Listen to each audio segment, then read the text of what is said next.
अब मेरे पास next topic है प्री रिक्विजिट ऑफ बेंचमार्किंग। देखिए, प्री रिक्विजिट का मतलब होता है कि ऐसे क्या क्या फैक्टर्स होते हैं जो कि बेंचमार्किंग को सक्सेसफुल इंप्लीमेंट करने के लिए जरूरी है। तो प्री रिक्विजिट का मतलब हो गया उन फैक्टर्स को समझना कि अगर आप इन सभी बातों का ध्यान रखोगे तो ही आप बेंचमार्किंग को सक्सेसफुली क्या कर पाओगे, इंप्लीमेंट कर पाओगे। सबसे पहली प्री रिक्विजिट होती है कमिटमेंट। देखिए, कमिटमेंट का मतलब हो गया कि बेंचमार्किंग प्रोसेस के प्रति आप यानी आपका स्टाफ, आपका मैनेजमेंट फुल्ली कमिटेड होना चाहिए। ठीक है ना, ये ओमिटेड हो गया, ये कमिटेड वर्ड है। ये फुल्ली कमिटेड होने चाहिए भाई, सीधी सी बात है। जब तक आप अपने अंदर एक कमिटमेंट नहीं लाओगे कि यार हमने जिस बेस्ट को, बेस्ट परफॉर्मर को लिया है, अब हम अपने आप में इंप्रूव करें ताकि हम उसके जैसा बन सकें, तो उसके लिए सबसे पहली चीज होती है कि आपने बेंचमार्किंग के प्रति आप कमिटेड होने चाहिए। क्योंकि ऐसा नहीं है कि आपने डेटा तो कलेक्ट कर लिया, सब कुछ फाइंडिंग आपके हाथ में है, लेकिन आप कमिटेड ही नहीं हो कि आपको बेंचमार्किंग प्रोसेस को चलाना भी है, अपने आप में इंप्रूवमेंट भी करना है। तो सबसे पहली प्री रिक्विजिट होती है कमिटमेंट फॉर द बेंचमार्किंग। दूसरा, clarity of the objective. Clarity of the objective का मतलब है आपको यह पता होना चाहिए कि आपका ऑब्जेक्ट क्या था, गोल क्या है जिसके लिए आपने बेंचमार्किंग किया है। समझ रहे हो मेरी बात को?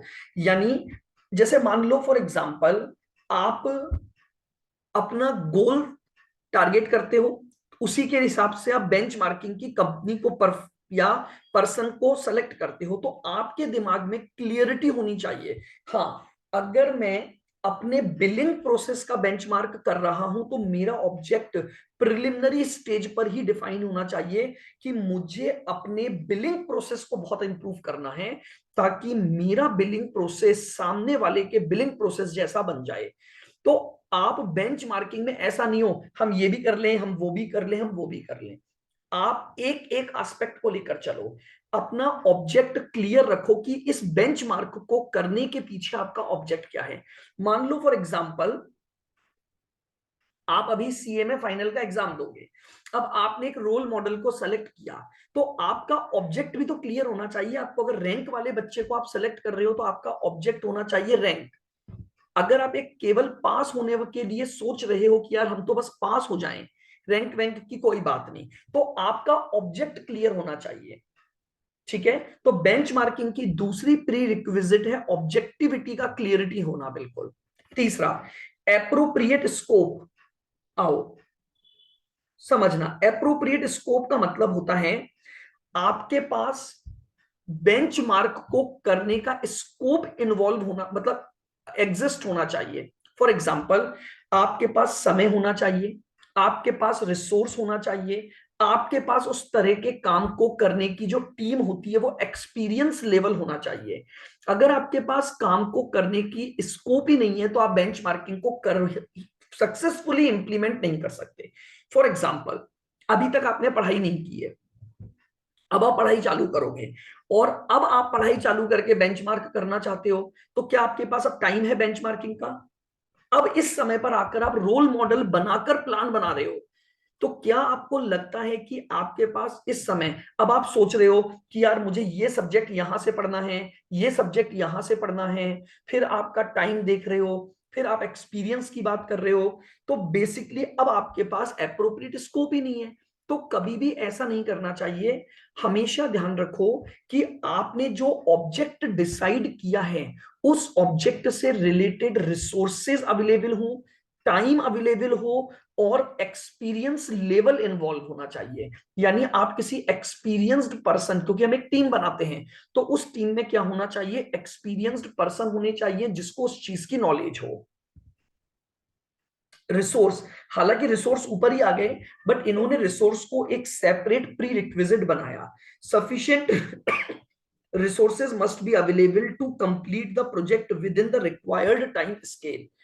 भाई, आपको डेटा कलेक्ट करना होता है, आप जानते हो डेटा कलेक्ट करने के लिए बहुत सारे सोर्सेस चाहिए आपके पास। टाइम भी बहुत कंज्यूम होता है, आपका पैसा भी बहुत लगता है इसमें। तो ये बोल रहे हैं कि आप अपने वो जो आपने बेंचमार्किंग का एक प्रोजेक्ट लिया है कि हम बेंचमार्किंग का डेटा कलेक्ट करेंगे, तो उसको टाइम पर कंप्लीट भी आपको करना है। उसके लिए आपके पास सारे रिसोर्स, आपके पास सफिशिएंट टीम होनी चाहिए, आपके पास एक्सपीरियंस्ड लोग होने चाहिए, आपके पास क्वेश्चनरीज तैयार होनी चाहिए। स्किल, बेंचमार्किंग टीम के पास एप्रोप्रिएट स्किल होनी चाहिए।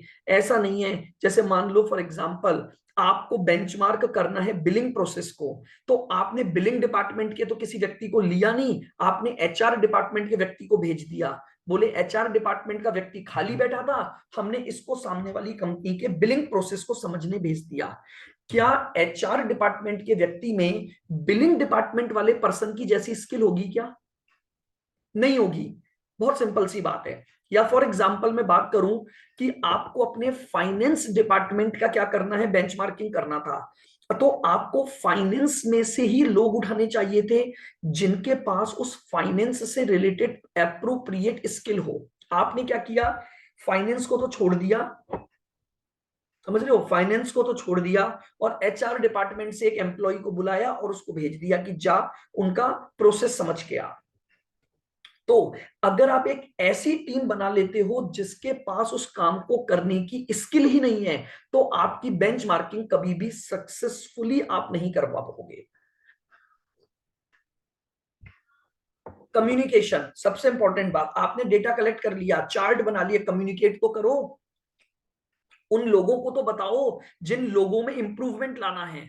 आप समझो, मान लो मैंने अपने बिलिंग डिपार्टमेंट में इस बेंचमार्किंग की प्रोसेस को लगाया, अब मैंने 5 जनों की एक टीम बना दी और उन्होंने जाकर बेस्ट के पास जाकर या बेस्ट के बारे में सारी बातें क्या कर ली, पता कर ली, लेकिन उस इंफॉर्मेशन को उन्होंने लॉक लगाया और दराज में डाल दिया, क्या होगा बताओ? किसी को बताया ही नहीं, बस जो डेटा लाए उसको आपने ड्रॉर में डाल दिया, बाद में वो रद्दी में फाइल चली जाएगी, तो क्या होगा? कम्युनिकेट ही नहीं किया आपने। खासकर उन लोगों को तो बताओ जिन लोगों में आप इंप्रूवमेंट लाना चाहते हो। तो बेंचमार्किंग को सक्सेसफुल बनाने के लिए आपको क्या करना पड़ेगा, उन लोगों के साथ कम्युनिकेट करना पड़ेगा जो कि एक्चुअली में उस प्रोसेस से अफेक्टेड है। तो बताओ, प्री रिक्विजिट 4 नंबर का क्वेश्चन बनेगा, जरूरी नहीं है आप हेडिंग वाइज लिखो, आप 4 नंबर के लिए इन सारी बातों को सेंटेंस के रूप में लिख सकते हैं। पहली प्री रिक्विजिट होगी कमिटमेंट होना चाहिए, चाहे वो सीनियर पार्ट हो चाहे वो जूनियर हो, यानी मैनेजर से लेकर स्टाफ तक सभी लोगों को बेंचमार्किंग के प्रति कमिटेड होना चाहिए। दूसरा, आपके पास ऑब्जेक्टिव बिल्कुल क्लियर होना चाहिए कि आप बेंचमार्क किस ऑब्जेक्ट के साथ कर रहे हैं, आपका गोल जो है वो बिल्कुल क्लियर होना चाहिए, तभी बेंचमार्क को आप सक्सेसफुल कर पाओगे। तीसरा, एप्रोप्रिएट स्कोप होना चाहिए बेंचमार्किंग करने का, सफिशिएंट रिसोर्सेज होने चाहिए, वह जो टीम बेंचमार्किंग कर रही है उन लोगों में स्किल होनी चाहिए, और साथ ही साथ जो बेंचमार्किंग का रिजल्ट होगा आप उसको क्या करोगे, इन्फॉर्म करोगे, उसके सारी बातों को इन्फॉर्म करोगे, उनको कम्युनिकेट करोगे उन सभी लोगों को जो कि उस बेंचमार्किंग से अफेक्टेड होते हैं। तो these are the prerequisites of the benchmarking. बताओ, लिख सकते हो? हाँ जी सर, लिख ही लेंगे हम थोड़ा तो। आओ again, difficulties in implementation of benchmarking, अब ये भी बड़ा अच्छा पॉइंट है। एक हमने बेंचमार्किंग को इंप्लीमेंट करने में कई बार समस्याएं आती हैं।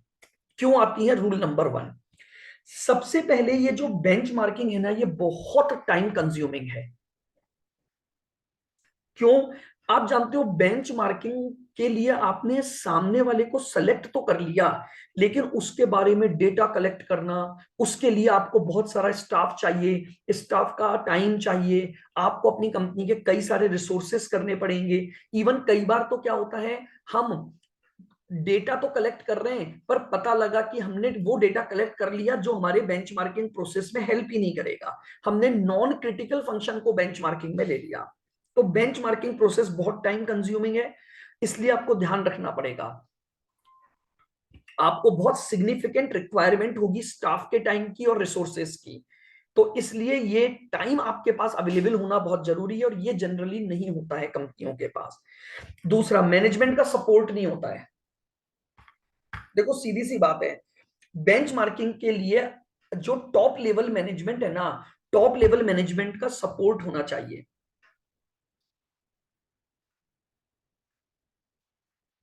तो अगर आपके पास टॉप मैनेजमेंट का सपोर्ट ही नहीं है, तो आप भले ही अच्छा करना चाहते हो, समझना मेरी बात को। फॉर एग्जाम्पल क्या हुआ, मैं हूं head of the finance department, मैं अपनी प्रॉब्लम लेकर मैनेजमेंट के पास गया, मैंने कहा यार हमारा जो फाइनेंस डिपार्टमेंट है ना, उसकी जो वर्किंग है वो बहुत बेकार है, हम प्रॉपरली हम हैंडल ही नहीं कर पा रहे हैं। तो क्यों ना हम ऐसा करें कि सामने एक और कंपटीटर है फलाना कंपनी, उसका ये जो फाइनेंस डिपार्टमेंट है ना वो ऑसम है।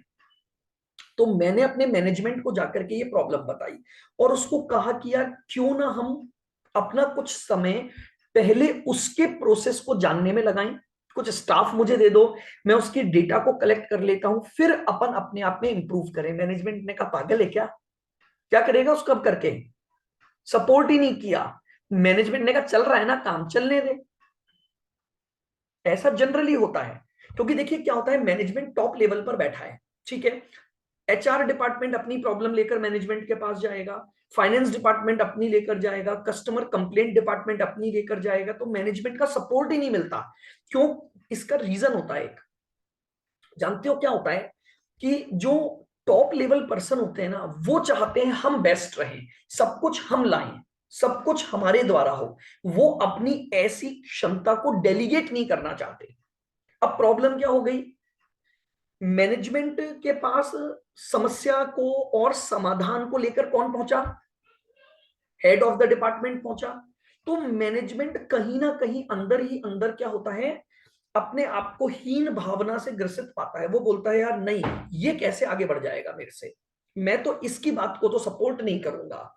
तो कई बार कंपनियों में ऐसा देखा जाता है कि मैनेजमेंट खुद सपोर्ट नहीं करता, और इस वजह से बेंचमार्किंग का इंप्लीमेंटेशन नहीं हो पाता।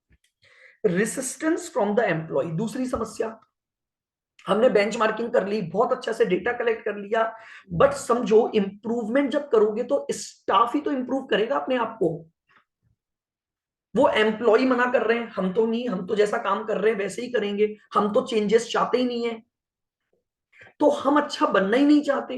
तो कई बार समस्या ये आती है कि एम्प्लॉय खुद इस बात का विरोध कर देते हैं। क्यों? क्योंकि भैया एम्प्लॉय ही वो पर्सन होगा ना एक्चुअली में, बिलिंग प्रोसेस में आपको इंप्रूवमेंट करना है, तो बिलिंग प्रोसेस में जो एम्प्लॉय लगे हुए हैं उनको इंप्रूव करोगे, प्रोसेस अपने आप इंप्रूव होगी। बट वो एम्प्लॉय काम करने को तैयार नहीं है, कभी मैनेजमेंट साथ नहीं दे रहा, तो कभी हमारे एम्प्लॉय हमारा साथ नहीं दे रहे।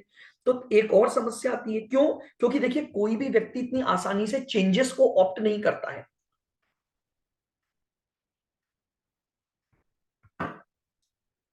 आप उसके पास लेकर जाओगे, यार बेटा ऐसे ऐसे करना, अब से तुम्हें ऐसे ऐसे काम करना है, थोड़ा सा तुम एक्स्ट्रा रुको, वो पहले ही मना कर देगा, बोले छोड़ो क्या मतलब है, काम चल रहा है चलने दो।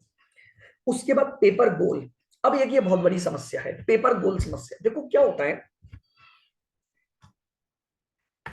बेंचमार्किंग एक्चुअली में जिस कॉन्सेप्ट को लेकर आया था ना, वो कॉन्सेप्ट था कि आप अपना एक रोल मॉडल बनाओ, सुनना बहुत ध्यान से, और उस रोल मॉडल तक पहुंचने के लिए अपने आप में धीरे धीरे इंप्रूवमेंट लाओ। लेकिन आजकल क्या होने लग गया है, किसी के पास समय नहीं है, यानी समय न होने का मतलब समझिएगा, हम क्या चाहते हैं कि यार हम बेस्ट इमीडिएटली बन जाएं एट एनी कॉस्ट। हम अपनी प्रैक्टिस को इंप्रूव करने पर ध्यान देने के बजाय हम वैसा बनने का प्रयास करते हैं, और ये एक बहुत बड़ी समस्या हो जाती है। पेपर गोल इसे ही बोला जाता है, यानी हमने पेपरों पे बहुत बातें लिख ली, लेकिन जब हमने इंप्लीमेंटेशन की बात की ना, तो जनरली बेंचमार्किंग प्रोसेस बोलती है इंप्रूव करो अपने में, लेकिन जो गोल था ना बेंचमार्किंग प्रोसेस का, वो था इंप्रूव करने का। बट अब बेसिकली क्या हो गया है कि goal not to improve the process but to match the best practice. यानी हमें तो बेस्ट बनना है। आज दौड़ ही इस बात को लेकर के हो गई है कि बेस्ट बनो बस, एट एनी कॉस्ट। आज देख लो छोटे छोटे बच्चों के ऊपर पढ़ाई का प्रेशर, स्कूल में अच्छा बेस्ट बनना है 90%, मतलब किसी भी कॉस्ट पर। 5वीं क्लास का बच्चा है, 6ठी क्लास का बच्चा है, ट्यूशन लगा रखी है, 4 4 घंटे बेचारा बच्चा ट्यूशन पर पढ़ता है, 6 घंटे स्कूल जाता है, वो प्रेशर ही हैंडल नहीं कर पाएगा। क्यों? हमने क्या करने का कोशिश की, हमने उसको इंप्रूव नहीं किया। हमने देखा यार क्लास का वो बच्चा बेस्ट है, तो हमने अपने बच्चे को बेस्ट बनाने की कोशिश कर ली। तो बेंचमार्किंग ये नहीं था कि आप उसका बचपन छीन लो और एट एनी कॉस्ट, अच्छा देख वो 4 ट्यूशन जाता है, तू भी 4 ट्यूशन जा, शाम को स्विमिंग जा, सुबह कराटे जा। क्यों? हम अपने बच्चे को क्या चाहते हैं, और यार बेस्ट होना चाहिए एट एनी कॉस्ट। बहुत देखा होगा आप लोगों ने भी आसपास में कि यार छोटे छोटे से बच्चे, 4ठी क्लास, 5वीं क्लास, 6ठी क्लास के बच्चे सुबह तो जा रहे हैं मार्शल आर्ट सीखने, आके स्कूल जाते हैं, स्कूल से आएंगे तो फिर ट्यूशन निकल जाएंगे, ट्यूशन से आएंगे तो स्विमिंग करने जा रहे हैं, कोई स्केटिंग सीखने जा रहा है। तो आपने उसको मशीन बना दिया। क्यों? क्योंकि आपने इंप्रूव नहीं किया चीजों को। आपने अपनी एक प्रैक्टिस सेट कर ली कि यार मुझे अपने बच्चे को एट एनी कॉस्ट बेस्ट बनाना है। ऐसा ही कंपनियों में होता है, ऐसा ही बेंचमार्किंग की प्रोसेस में होने लग गया कि हमने कोशिश किस बात को लेकर की कि यार हम इंप्रूवमेंट नहीं करें, हम तो बेस्ट बन जाएं बस एट एनी कॉस्ट। तो इस बात से भी आप बेंचमार्किंग को इंप्लीमेंट नहीं कर सकते थे। कॉपी पेस्ट एटीट्यूड, वही बात आ गई, कॉपी पेस्ट एटीट्यूड। यानी हमने क्या किया, सामने वाले का जो कॉपी थी उसको पेस्ट कर लिया बस लाके। यानी समझना, ये क्या बोल रहा है, the key element of the benchmarking is adoption the best practices it to a companies need and culture. आप सामने वाली की बेस्ट प्रैक्टिस को थोड़ा चेंज करके अपने कल्चर के अकॉर्डिंग सेट करो ना।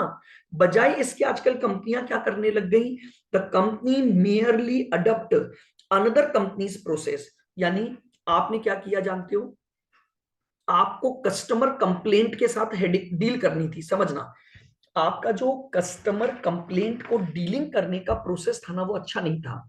तो आप उसको सुधारने के लिए बेंचमार्किंग नहीं करते हो। आजकल ऐसा नहीं होता।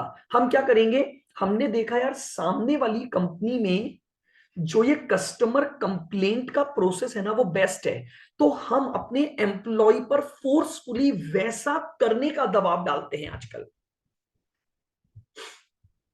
आप समझ रहे हो मेरी बात को? हम क्या करना चाहते हैं, जैसे फॉर एग्जाम्पल मैंने अभी एक बच्चों का एग्जाम्पल लिया, सेम वही चीज यहां पर भी है। मैं ये नहीं देख रहा हूं कि मेरे बच्चे में क्या कल्चर आ रहा है, मेरे बच्चे में क्या चीजें हो सकता है वो उस बच्चे से थोड़ा डिफरेंट हो। बेस्ट बनाना है, नो डाउट, हम भी चाहते हैं कि यार हमारा बच्चा की सब तारीफ करें, ये बेस्ट बने। लेकिन उस वजह से हम क्या करते हैं, हम उस बेस्ट प्रैक्टिस को सेलेक्ट करते हैं और थोप देते हैं कि तुझे ये भी करना है, तुझे ये भी करना है, तुझे ये भी करना है। बताओ क्या वो बेस्ट बन जाएगा? क्या क्या ये बेंचमार्किंग का एटीट्यूड जो आपने डेवलप किया वो ठीक है क्या? या फेल हो जाओगे कंप्लीटली? आ रही मेरी बात समझ में? तो ये बोल रहे हैं कॉपी पेस्ट एटीट्यूड नहीं चलता बेंचमार्किंग में, और ये बहुत बड़ी समस्या है।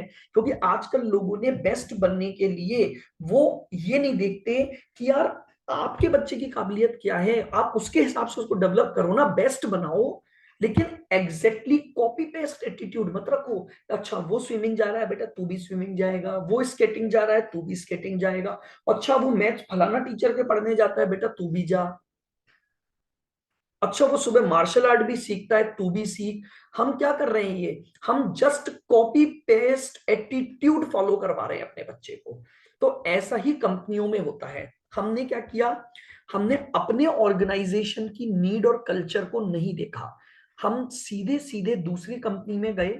हमने वहां उनका कस्टमर कंप्लेंट का जो प्रोसेस था उसको उठाया, और उठाकर डायरेक्टली कॉपी करके और यहां पेस्ट करके अपनी ऑर्गेनाइजेशन में उसे ऑप्ट करवा दिया। जबकि हो सकता है हमारी कंपनी की नीड उस पर्टिकुलर प्रोसेस को लेकर अलग हो, उस कंपनी की नीड अलग हो, हमारी कंपनी का कल्चर उस कंपनी के कल्चर से क्या नहीं हो रहा है, एग्जैक्टली मैच नहीं करता। लेकिन आजकल कंपनियां इस बात पर ध्यान नहीं देती हैं, वो सिंपली कॉपी पेस्ट एटीट्यूड को ही फॉलो करती हैं। तो बात समझ आई? पॉइंट नंबर 1 टाइम कंज्यूमिंग होगा। पॉइंट नंबर 2 मैनेजमेंट का सपोर्ट मिलना बहुत मुश्किल है। तीसरा एम्प्लॉय का सपोर्ट मिलना मुश्किल है। चौथा पेपर बॉल का मतलब हो गया कि हम इंप्रूव नहीं करना चाहते हैं, हम केवल वो पाना चाहते हैं, हम वैसा बनना चाहते हैं एट एनी कॉस्ट। और कॉपी पेस्ट एटीट्यूड का मतलब हो गया कि हम एग्जैक्ट इंप्रूव करने के बजाय हम सामने वाले के प्रोसेस को एज इट इज अप्लाई करने की कोशिश करते हैं। तो ये कुछ बेंचमार्किंग के इंप्लीमेंटेशन में क्या आ जाती है, कमियां आ जाती हैं। बताइए क्या क्लियर है क्या यहां तक की बात? बिल्कुल लिख पाओगे इन चीजों को?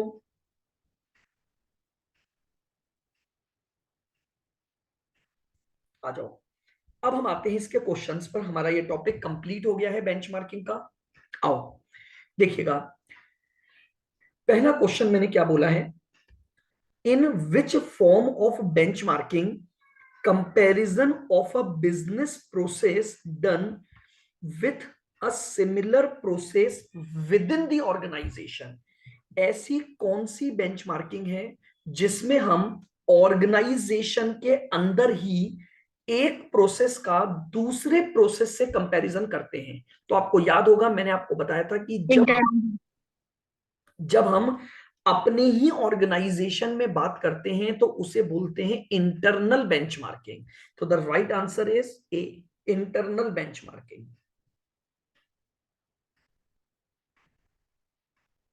आ जाओ 60th क्वेश्चन, इनमें से कौन सा बेंचमार्किंग का टाइप नहीं है? इंटरनल बेंचमार्किंग बिल्कुल है, एक्सटर्नल बेंचमार्किंग अगर बाहर से हम कर रहे हैं, नेशनल और इंटरनेशनल। तो इंटरनेशनल हो गया ग्लोबल, नेशनल बेंचमार्किंग जैसा कोई टाइप हमारा नहीं होता है। ठीक है ना, नेशनल बेंचमार्किंग कोई बेंचमार्किंग का टाइप नहीं है। What is benchmarking? बेंचमार्किंग क्या होता है? Benchmarking is a measure of productivity, a standard against which performance is measured, a process where a firm set a target for the itself or none of the above। क्या होती है benchmarking? क्या हम अपनी performance को major करते हैं? नहीं, हम क्या करते हैं, हम एक ऐसे प्रोसेस को फॉलो करते हैं जिसमें हम पहले अपना रोल मॉडल डिसाइड करते हैं, यानी हम अपने टारगेट सेट करते हैं अपने में इंप्रूवमेंट लाने के लिए। तो हमेशा ध्यान रखना बेंचमार्किंग का आंसर होता है एक ऐसा प्रोसेस जिसमें आप अपने लिए टारगेट सेट करोगे ताकि आप उसको ध्यान में रखकर अपने में इंप्रूवमेंट कर सको। क्लियर बिल्कुल? आओ question number 62, strategic benchmarking deals with. देखिए स्ट्रेटेजी जो होती है ना, स्ट्रेटेजी बनाने का काम हमेशा किया जाता है टॉप मैनेजमेंट में।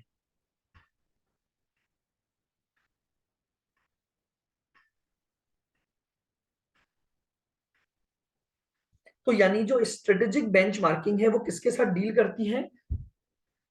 मैनेजमेंट के साथ, क्योंकि स्ट्रेटेजिक का मतलब होता है प्लानिंग से रिलेटेड बेंचमार्किंग करना। तो प्लानिंग करने का काम, यानी आप समझ रहे हो, अब ये एक नया एक क्वेश्चन बन गया। स्ट्रेटेजिक बेंचमार्किंग हमने ऊपर नहीं पढ़ा, बट अब मैं नाम से समझूंगा। देखो बेंचमार्किंग का मतलब है कंपैरिजन करना। अब मैं कंपैरिजन किसका कर रहा हूं? स्ट्रेटेजिक पार्ट का। स्ट्रेटेजिक पार्ट क्या होता है बिजनेस का? पॉलिसीज बनाना,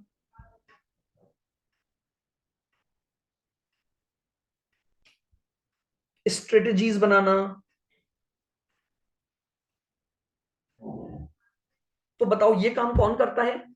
तो अगर मैं बेंचमार्किंग में स्ट्रेटेजिक बातों को ले रहा हूं तो वो बेसिकली मैनेजमेंट से रिलेटेड एरिया का मैं क्या करना चाहता हूं? बेंचमार्किंग करना चाहता हूं। तो द राइट आंसर इज ए, कि जो स्ट्रेटेजिक बेंचमार्किंग है वो मैनेजमेंट के साथ क्या करती है? डील करती है। आओ आगे बढ़े।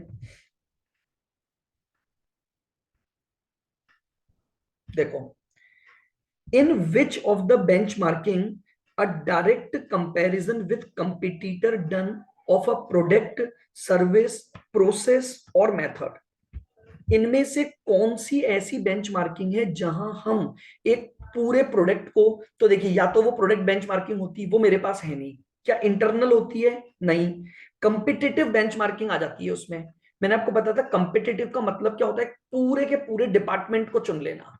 हमने एक पर्टिकुलर पूरे प्रोसेस को चुन लिया, कंप्लीटली हमने उसको चुन लिया, क्योंकि कई बार क्या होता है हमारे पास जो ऑप्शन होंगे ना, हमें उसके अकॉर्डिंग अपना बेस्ट आंसर सेलेक्ट करना पड़ेगा।